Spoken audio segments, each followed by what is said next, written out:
قرآن کا کوئی جواب، قسم اللہ کی جواب کوئی نہیں قرآن کا، اس کا کوئی جواب نہیں۔ کیا بات ہے قرآن پاک کی؟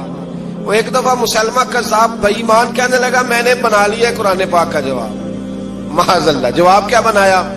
وہ صورت ہے نا القاریہ ملقاریہ، وما ادراک ملقاریہ، کھڑکھڑانے والی کیا ہے، کھڑکھڑانے والی تمہیں کیا پتا کیا ہے کھڑکھڑی، قیامت کا ذکر ہے۔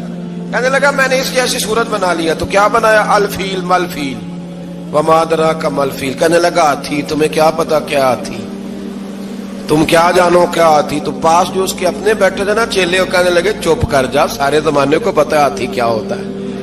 تو پاگل ہے، اس کے دو کان ہوتے ہیں، ایک سونڈ ہوتی ہے، چار اس کے پیر ہوتے ہیں۔ بیوقوف آدمی قرآن کا مقابلہ کرنا ہے تو کچھ چج کے ساتھ کر، پاگلوں کی طرح مقابلہ کرے گا، جوتے کھائے گا بھی، ہمیں بھی پڑھوائے گا۔ تو قرآن مجید کا کوئی مقابلہ کر سکا؟ تو اس آیہ مبارکہ میں اللہ نے کافروں کو یہ کہا اگر مقابلہ نہیں کر سکتے تو پھر اللہ سے ڈرو، ورنہ دوزخ میں ڈالے جاؤ گے، وہ جس کا ایندھن آدمی اور پتھر ہے، اور بنائی بھی کافروں کے لیے گئی ہے۔ اعدت للکافرین، جہنم کس کے لیے بنائی گئی ہے؟ کافروں اور منافقوں کے لیے۔ مسلمانوں کے لیے بنائی گئی، مسلمان مرضی سے چھلانگے لگائیں تو ان کی موج ہے، ورنہ ان کے لیے جہنم، ان کے لیے اللہ نے جنت بنائی ہے۔ اور یہ بات کرتے ہی رب کریم نے فرمایا اے محبوب علیہ الصلوۃ والسلام، مومنوں کو خوشخبری دے دیں کہ اللہ نے ان کے لیے جنت بنائی ہے، اس میں باغات ہیں، انہیں رزق دیا جائے گا کھانے کے لیے، اور اس میں انہیں پاکیزہ بیویاں دی جائیں گی، اور پھر وہ اس میں ہمیشہ رہیں گے، انہیں اس سے نکالا نہیں جائے گا۔ آگے جو آیات کریمہ ہے نا، اس کے اندر اللہ تبارک و تعالیٰ نے فرمایا ہے کہ اللہ حیا نہیں کرتا سمجھانے کے لیے، مچھر کی مثال بھی دینی پڑے۔ فرمایا قرآن سے کچھ لوگ ہدایت حاصل کرتے ہیں اور کچھ گمراہ ہو جاتے ہیں۔ جب لوگ اپنی مرضی کی تشریحات چاہتے ہیں تو گمراہ ہوتے ہیں، اور جب قرآن کو رسول اللہ صلی اللہ علیہ وسلم اور امت مسلمہ کی تشریحات کی روشنی میں سمجھتے ہیں تو پھر اللہ ہدایت عطا فرماتا ہے۔ پھر اللہ تبارک و تعالیٰ نے آگے ارشاد فرمایا حضرت آدم کی پیدائش کا واقعہ۔ کچھ مفسرین نے لکھا اللہ نے مشورہ کیا تھا فرشتوں سے، وَإِذْ قَالَ رَبُّكَ لِلْمَلَائِكَةِ إِنِّي جَاعِلٌ فِي الْأَرْضِ خَلِيفَةً، لیکن کچھ مفسرین کہتے ہیں کہ اللہ کو ضرورت نہیں فرشتوں سے مشورہ کرنے کی، اللہ نے فرشتوں سے مشورہ نہیں کیا، بلکہ رب نے انہیں آگاہ فرمایا تھا کہ میں لگا ہوں زمین پہ اپنا نائب بنانے، میں خلافت دینے لگا ہوں زمین پہ۔ اب یہ تو دینے والی کی مرضی ہے نا، اس نے کس کو دینی ہے، یہ تو دینے والے کی مرضی ہے نا، اس نے۔ تو کچھ لوگ کہتے ہیں کہ دینے والے سے زیادہ ہمیں پتہ ہے، تو فرشتوں کو بھی یہ اجتہادی خطا ہو گئی، کہنے لگے یا اللہ اسے نہ بنانا، یہ فساد کرے گا، یہ خون ریزیاں کرے گا۔ تو اللہ نے فرمایا جو میں جانتا ہوں وہ تم، اللہ اکبر۔ امام راضی فرماتے جب رمضان آتا ہے تو اللہ فرشتوں سے کہتا ہے ذرا یہ کھول کے دروازے دیکھو نا یہ زمین پہ کیا کر رہے ہیں، تم تو کہتے تھے فساد کریں گے اور یہ سارے تراویحیں پڑھ رہے ہیں، تم تو گویا کہتے تھے فساد کریں گے اور یہ تو دیکھو گویا رمضان کے روزے رکھ رہے ہیں، یہ تو میری یاد میں نکلے ہوئے، تم کچھ کہتے تھے اور دیکھو میں نے تمہیں کہا تھا نا جو میں جانتا ہوں وہ تم۔ اللہ نے پھر حضرت آدم علیہ السلام کو تمام زمانے کے علوم عطا کیے، علم سکھا لیا۔ تو فرشتوں سے کہا تم بھی ان چیزوں کے نام بتاؤ، تو وہ بتا سکے نہیں۔ اللہ نے فرمایا اب اس طرح کرو آدم کو سجدہ کرو، سب نے سجدہ کیا سوائے، وہ کہنے لگا یا اللہ صرف تجھے ہی کرنا ہے، کرنا بھی صرف اللہ کو چاہیے، پر رب کے آگے بھی جھکنا چاہیے، اور جس کے سامنے رب جھکائے نا وہاں بھی۔ اور یہ جو عاجزی ہے نا، یہ جو جھکنا ہے یہ علم کے آگے ہے۔ ہماری مصیبت یہ ہے کہ ہم علم کے آگے بھی گردن جھکانے کو تیار نہیں ہوتے، وہاں بھی ہم خود عالم فاضل بن جاتے۔ تو فرمایا کہ سب سے کہا سجدہ کرو، سب نے سجدہ کیا سوائے ابلیس کے۔ تو پھر ہوا کیا وکان من الکافرین، وہ کافروں میں سے ہو گیا۔ پھر اللہ نے حضرت آدم کو اور جناب حوا کو نا مقام دے دیا جنت میں رہنے کے لیے، اور کہا سارا کچھ کھانا، درخت کے قریب نہ جانا۔ ابھی آپ کسی سے کہہ دیں تھوڑا سا کہ پیچھے نہ دیکھنا، یعنی اگر میری سمجھ لیں ادب کی وجہ سے کوئی 1.5-2 منٹ یا 6 منٹ نہیں بھی نہ دیکھے گا تو سوچے گا ضرور کہ پتہ نہیں اب پیچھے کیا ہے، مصیبت کیا ہے۔ یعنی آپ کہہ کے دیکھ لیں کسی کو، پیچھے نہ دیکھنا، فطرت ہے نا انسان کی، وہ جستجو کرتا ہے، کہا اس درخت کے پاس نہ جانا۔ تو حضرت حوا سلام اللہ علیہا کہتے ہیں دل میں خیال رہتا تھا کہ آخر ہے کیا درخت کے پاس. یہی انسان کا عقیدہ توحید ہے کہ جہاں سے رب منع کر دے وہاں وہ منع ہو جائے. اور یہ ان کی خطا نہیں تھی, یہ اللہ کی حکمت تھی, چونکہ رب نے تو پہلے کہہ دیا تھا بنایا ہی زمین کے لیے, تو یہ تو سارا کچھ ہونا تھا تو زمین پہ آنا تھا نا. تو حضرت حوا اور جناب آدم کے پاس شیطان آیا, اب اس کو نکال تو دیا تھا پر ابھی اس کا جنت میں آنا جانا بند نہیں ہوا تھا, یہ بھی اللہ کی حکمت تھی. تو وہ کہنے لگا تمہیں پتہ ہے بعد میں مر جاؤ گے. تو حضرت حوا کہنے لگی کیا موت بھی آئے گی؟ کہاں, اس کی تکلیف بھی بڑی ہوگی, تو پھر بچیں گے کیسے؟ تو کہنے لگے پھل کھا لو اس درخت کا. تو بچنے کے لیے پھل کھایا تھا. اس طرح لوگ آج بہت سارے کام بچنے کے لیے کرتے ہیں پر بچ سکتے, بچنے کے لیے پھل کھایا تو اللہ نے فرمایا زمین پہ چلے جاؤ. تو حضرت آدم زمین پہ آئے, پھر کئی 100 سال روتے رہے. فتلقى آدم من ربہ کلمات, تو پھر اللہ نے خود ہی جناب آدم کو کچھ کلمے سکھائے. علامہ اسماعیل حقی فرماتے ہیں وہ کلمے یہ تھے کہ حضرت آدم نے میرے نبی کا وسیلہ پیش کیا, اللہ کریم نے جناب آدم کی دعا کو مقبول فرما لیا. پھر آگے بنی اسرائیل کا ذکر آ جاتا ہے. اللہ تعالیٰ نے بنی اسرائیل, آج آپ اسی قوم کو یہودی کہتے ہیں, ان کو اللہ نے اس زمانے میں فضیلت عطا کی تھی بہت زیادہ. تو عرب کے اندر جب نبی پاک علیہ السلام نے اعلان نبوت کیا تو کچھ لوگوں نے یہ کہہ دیا کہ اگر یہ یہودی کلمہ پڑھ لیں گے تو ہم بھی پڑھ لیں گے. تو پھر اللہ نے انہیں یاد کرایا کہ تم اصل میں کیا ہو, تمہیں کلمہ پڑھنا چاہیے. تو اہل یہود کا تذکرہ کرتے کرتے رب کریم نے ایک بات یہ بھی ارشاد فرمائی کہ تم لوگوں کو تو کہتے رہے ہو کہ وہ نبی آنے والے ہیں, وہ نبی آنے والے ہیں, اور جب آ گئے ہیں تو ماننے کو تیار نہیں ہو. تو فرمایا تأمرون الناس بالبر وتنسون انفسکم وانتم تتلون الکتاب, لوگوں کو بھلائی کا حکم دیتے ہو اور اپنے آپ کو بھول جاتے ہو. افلا تعقلون, تمہیں عقل نہیں؟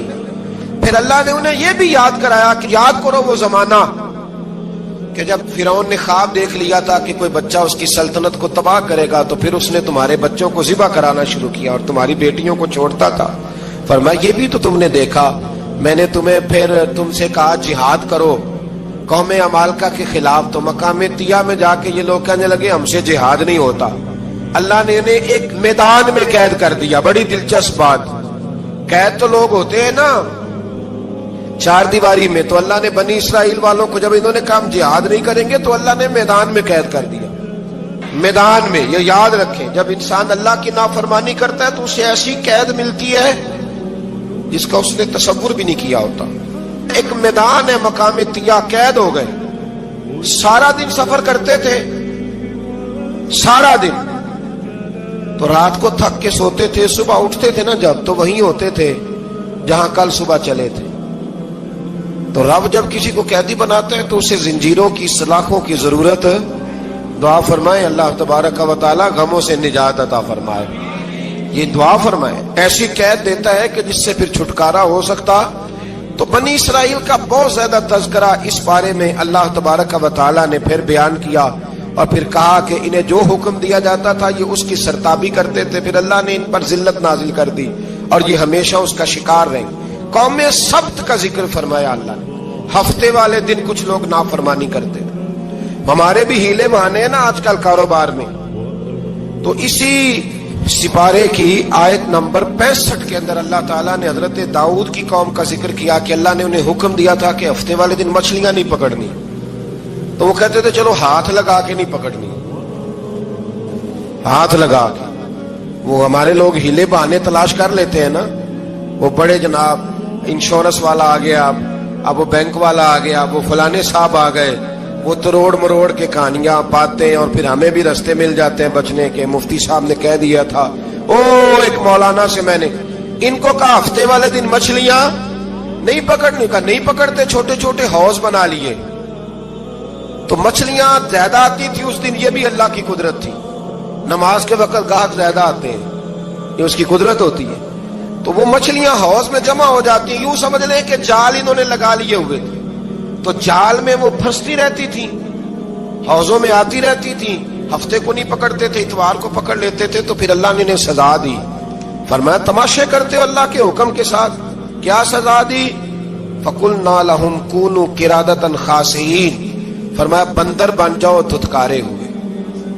جو رزق حرام طریقے سے کماتے تھے رب انہیں بندر بنا دیتا تھا. ابھی بھی میں نے دیکھے ہیں بڑے بڑے تاجر پاگلوں جیسی زندگی گزار رہے ہیں. نفسیاتی طور پہ سکون نہیں ہے, کروڑوں روپیہ پڑا ہے. کیوں؟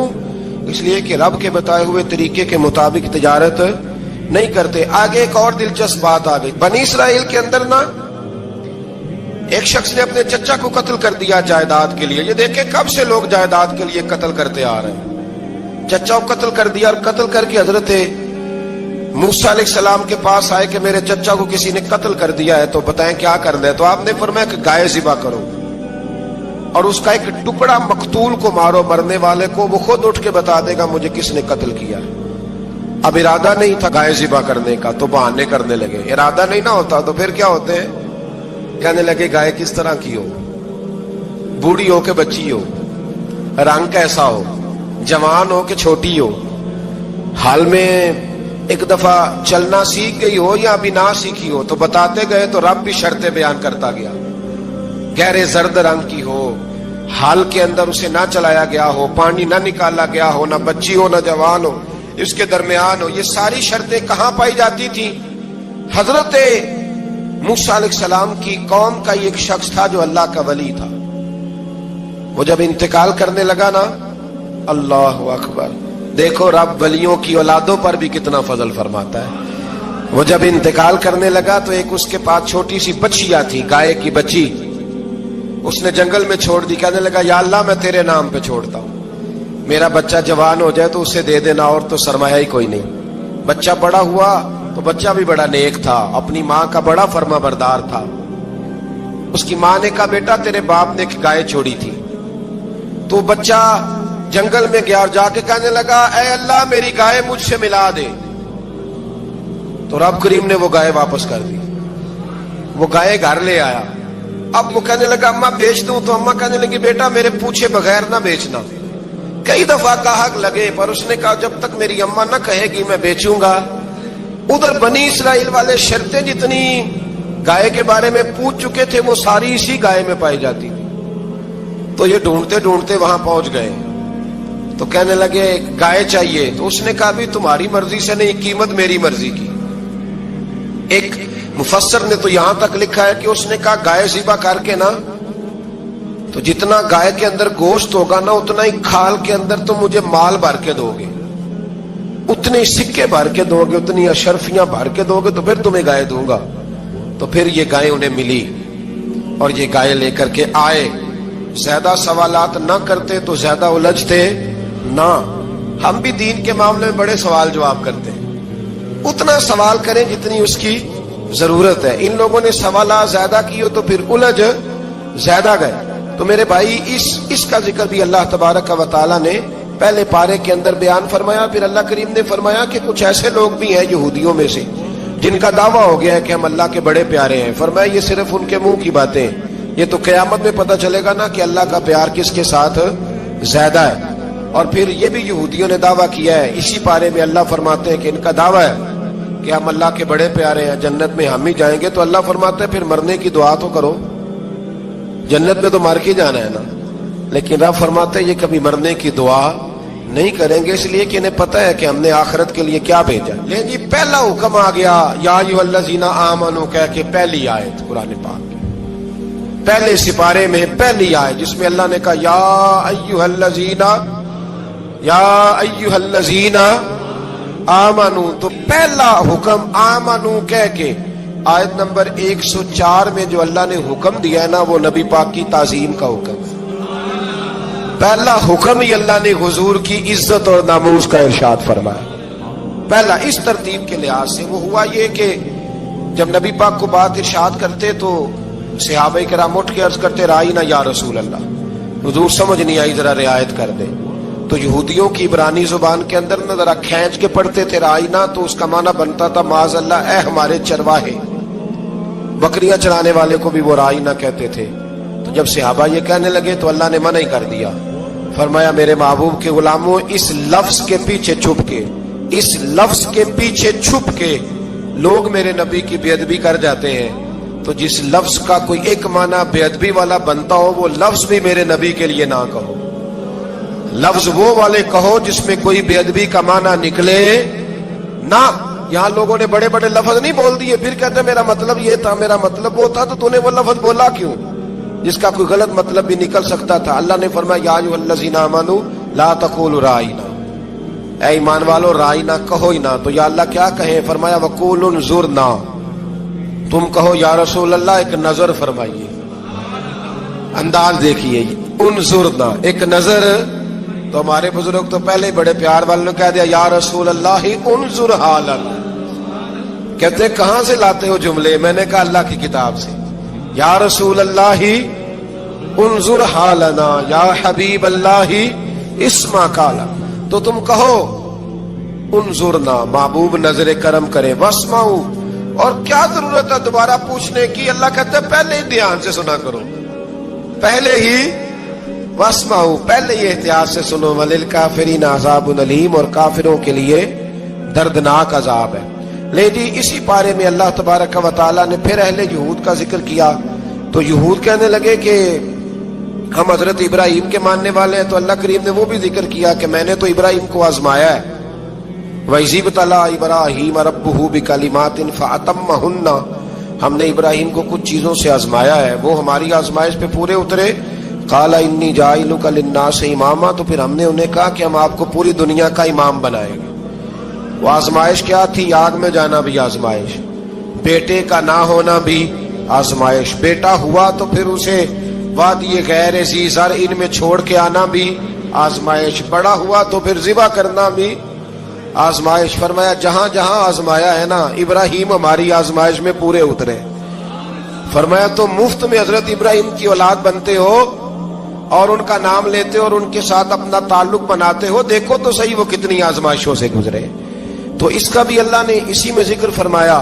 اور پھر وہ بات کرتے تھے حضرت یعقوب کی اور حضرت اسحاق کی. تو فرمایا وہ تو ہمارے اتنے خاص بندے تھے کہ وصال کے وقت بھی انہوں نے اپنی اولادوں کو نصیحت فرمائی تھی کہ اللہ کی توحید پہ قائم رہنا. اس کا ذکر بھی اللہ نے اسی پارے میں بیان فرمایا. اور جو حضرت ابراہیم اور جناب اسماعیل نے کعبہ تعمیر کیا تو اس کا ذکر بھی اللہ تعالیٰ نے اسی بارے میں فرمایا. فرمایا جب وہ کعبہ بنا رہے تھے تو کہہ رہے تھے ربنا تقبل منا، کہہ رہے تھے اے اللہ بنا ہم نے دیا ہے پر مہربانی فرما ہم سے قبول فرما لے. تو جو آیہ کریمہ آخر میں عرض کرنا چاہتا ہوں اس پر بھی تھوڑی توجہ فرمائیں گے تو بات بڑی نکھر کے باہر آئے گی. یہ 16ویں رکوع کے اندر اللہ نے پھر یہود کا اور عیسائیت کا ذکر فرمایا. تو اللہ کریم نے ایک بات ارشاد فرمائی. یہودیوں کے ہاں جب کوئی بچہ پیدا ہوتا تھا پیلے رنگ کے ساتھ اس کو رنگتے تھے، یا کوئی خاص رنگ تھا ان کا. بچہ پیدا ہوتا تو اس پر وہ رنگ چڑھاتے کہ یہ جی ہمارے مذہب کا رنگ ہے. ہمارے ہاں بھی رسمیں ہیں نا اپنی اپنی، معاذ اللہ اپنی اپنی نہیں ہونی چاہیے، اللہ رسول کا حکم ہونا چاہیے. تو یہودیوں کے ہاں بچہ پیدا ہوتا تو ایک خاص رنگ چڑھاتے، عیسائیوں کے ہاں پیدا ہوتا تو وہ بھی ایک خاص رنگ چڑھاتے. تو مسلمانوں کے ہاں بچے پیدا ہوئے تو انہوں نے بھی توجہ کی کہ یہ کیا ہو رہا ہے. تو رب کریم نے فرمایا صبغۃ اللہ، رنگ اللہ کا ہی ہے. ومن احسن من اللہ صبغہ، اور فرمایا اللہ کے رنگ سے زیادہ خوبصورت کس کا رنگ ہو سکتا ہے؟ اللہ کا رنگ کیا ہے؟ لا الہ الا اللہ محمد رسول اللہ صلی اللہ علیہ.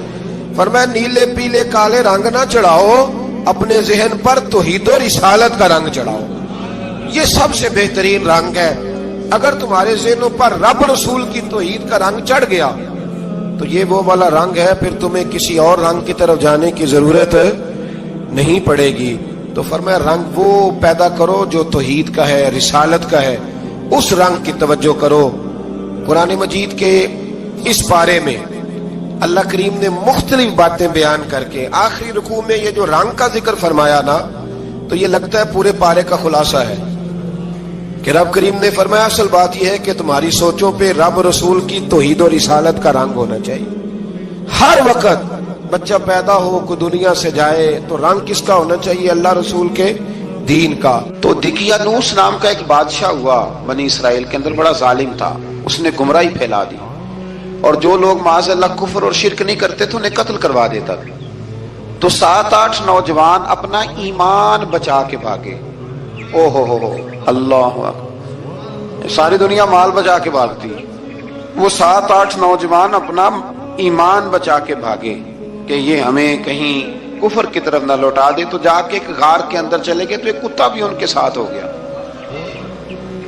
انہیں کتے کو بڑے روڑے مارے کہ یہ اگر بھونکے گا، آواز نکالے گا تو ہم پکڑے جائیں گے، ہم نے تو چھپنا ہے۔ پر اس کو نہ ولیوں سے پیار ہو گیا تھا، اس نے کہا بھگاؤ جتنا مرضی مجھے، فطرت میری ہے کہ میں بھونکتا ہوں، پر جب اللہ کے ولی ہوں تو پھر میں ادب کرتا ہوں۔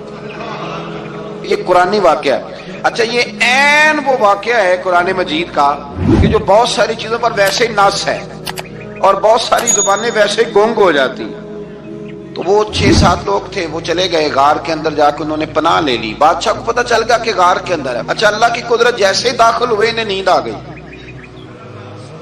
یہ سو گئے۔ اور قرآن مجید کہتا ہے، قرآن مجید کے یہ لفظ ہیں کہ کتا غار کے منہ پر بازو پھیلا کے بیٹھ گیا، گویا اپنے مالکوں کی خدمت کر رہا ہے۔ اب میاں صاحب کی ایک بات کر لیں درمیان میں، میاں صاحب فرماتے ہیں جنہ تنام وچ عشق نہ رچیا، کتے ہونا تھی چنگے، اور چلو مالک دیکھ کر راکھی کر دے، صابر بھوکے ننگے۔ یہ دیکھو نا کہ اتنا تو ان کے اندر بھی کمال ہے، اپنے نا دونوں بازو پھیلا کے، کتا بھی غار پہ بیٹھ گیا۔ ان کو نیند آ گئی، بادشاہ نے پتہ کرایا کہاں بھاگ کے گئے، تو کہا وہ غار کے اندر ہیں۔ بادشاہ کہنے لگا کہ ان کی سزا یہ ہے کہ ایک دیوار چن دو غار کے منہ میں، غار کوئی بند کر دو۔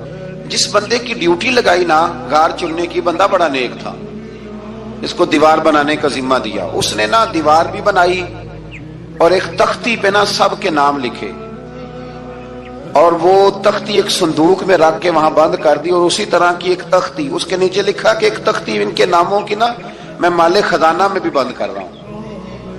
اللہ تبارک و تعالیٰ کی قدرت کے بعد مفسرین نے لکھا ہے وہ 100 سال تک سوئے رہے، اور بعض نے لکھا ہے کہ 300 سال تک سوئے رہے۔ 300 سال کے بعد اس طرح ہوا کہ حکومتیں بدل گئیں۔ بیدروس نام کا ایک بادشاہ آ گیا، وہ بڑا نیک دل تھا، اس نے ہر طرف حضرت عیسیٰ علیہ السلام کی شریعت کا پھر سے نعرہ بلند کیا۔ اب نا کچھ لوگ ایسے تھے جو منکر ہو گئے تھے کہ مرنے کے بعد دوبارہ کیسے اٹھیں گے۔ بادشاہ ایک دن حجرے میں گیا، جا کے دعا مانگی، یا اللہ کوئی ایسی بات دکھا جس سے لوگوں کا ایمان پکا ہو جائے۔ اس طرح کے بادشاہ ہوا کرتے تھے۔ تو رب کریم نے کہا میں نے تو پہلے ایک راز چھپا کے رکھا ہوا ہے، کھول دیتے ہیں۔ اس نے دعا مانگی، اور ادھر کیا معاملہ ہوا، ایک چرواہا بکریاں چرانے والا وہاں سے گزرا۔ اس نے سوچا یہ دیوار ہے، اگر اس کا منہ کھول لوں نا کبھی تو میری بکریاں یہاں تھوڑا سا دھوپ کے اندر سستا لیا کریں گی۔ اس چرواہے نے کیا کیا کہ اس نے وہ دیوار گرائی تاکہ میری بکریاں اندر جایا کریں۔ وہ دیوار گرائی تو اس نے اندر 6-7 لوگ سوئے ہوئے دیکھے، اور کتا بھی سویا ہوا دیکھا۔ اللہ تبارک و تعالیٰ اپنی قدرت سے، اپنے فضل سے ان کی کروٹیں بھی بدلتا رہا۔ اپنی قدرت سے ایک طرف انسان پڑا رہے نا تو اعضاء گل جاتے ہیں، ان کی کروٹیں بھی بدلی جاتی، مناسب روشنی بھی دی جاتی، حرارت بھی۔ اس نے دیوار گرائی تو ان کی آنکھ کھل گئی، ایک دوسرے سے کہنے لگے آج تو بڑی گہری نیند سوئے ہیں یار، آج تو لمبی نیند پوری کر لی، چلو بھوک بڑی لگی ہے ایک دوست کو بھیجو۔ یہ سارا واقعہ قرآن مجید میں موجود ہے، میں اپنے لفظوں میں بیان کر رہا ہوں۔ جاؤ ایک دوست کو بھیجو بازار سے نا کھانا لے آئے، پیسے وہی 300 سال پرانی کرنسی۔ وہ جب نان بھائی کی دکان پہ گیا نا سامان لینے، اس کو پیسے دیے تو نان بھائی نے ہاتھ پکڑ لیا، کہنے لگا میاں تو کدھر سے آیا، یہ کون سے پیسے؟ اس نے کہا پیسے کاہے کہ میں بھی سوچ رہا ہوں کہ حالات بدلے ہیں، سارے حضرت عیسیٰ کا کلمہ پڑھ رہے ہیں، ماحول اور ہے۔ اس نے کہا تیرے ہاتھ کوئی خزانہ لگ گیا ہے، یہ تو ہم نام سنتے تھے کہ یہاں کوئی دقیانوس نام کا بادشاہ رہا ہے، کوئی خزانہ، بتا کہاں سے لیے؟ شور ہوا، حاکم شہر تک خبر پہنچی، بادشاہ تک پہنچی۔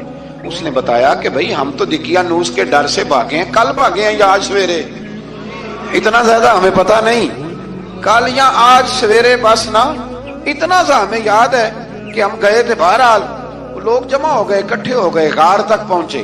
اب جو غار کے اندر تھے وہ پتا کہتے لگتا ہے ہمارا دوست پکڑا گیا ہے، پکڑا گیا ہے۔ تو بندے جمع ہو گئے، وہ اندر ڈر رہے تھے، تسبیح کر رہے تھے، اللہ کو یاد کر رہے تھے۔ ادھر یہ پہنچ گیا، جب ان لوگوں نے یہ جیتا جاگتا رب کے فضل کا نمونہ دیکھا، اور بادشاہ نے کہا کہ یہ کیا ہے؟ صندوق کھولا تو اس کے اندر وہ تختی لکھی تھی کہ یہ ان کے نام ہے، یہ دقیانوس سے ڈر کے بھاگے ہوئے ہیں، یہاں یہ سو رہے ہیں اور اسی کی ایک تختی میں نے فلاں جگہ بھی دفن کیا، وہ تختی بھی وہاں سے نکل آئی۔ اب سب لوگوں کی آنکھوں میں آنسو آئے اور سب کہنے لگے لا الہ الا اللہ، لا الہ الا اللہ، لا الہ الا اللہ۔ سب کہنے لگے ان اللہ علی کل شیء قدیر۔ جب ان کی بات پوری ہو گئی، لوگوں کے ایمان پختہ ہو گئے، تو اصحاب کہف کہنے لگے کہ ہمیں اب اجازت ہے، ہم پھر دوبارہ غار میں جاتے ہیں۔ وہ غار میں گئے تو رب نے پھر انہیں موت عطا فرمائی، نیند عطا فرمائی، تحفہ دیا۔ بادشاہ نے پھر اس کے آگے دیوار بنائی اور وہاں بادشاہ نے ایک مسجد تعمیر کرا دی، لوگ زیارت کرنے جاتے۔ یہ اصحاب کہف کا ذکر ہے۔ اب یہاں ہمارے مفسرین نے لکھا ہے کہ وہ جو کتا تھا نا، وہ بھی ساتھ ہی تھا۔ اللہ قیامت والے دن اسے انسانی، یا تو انسانی شکل ملے گی، یا جیسے رب کا فضل ہوگا رب کریم اسے بھی جنت عطا فرمائے گا۔ اس نے تبلیغ کی، دین کی، اس نے کیا کیا؟ تبلیغ کی، نمازیں پڑھی، روزے رکھے، حج کیا، 10 صورتیں صحیح اس کیتا کی۔ اسی آخیے نا خدا کے فضل سے ہم پر ہے سایہ غوث اعظم کا، ہمیں دونوں جہاں میں ہے سہارا غوث اعظم کا۔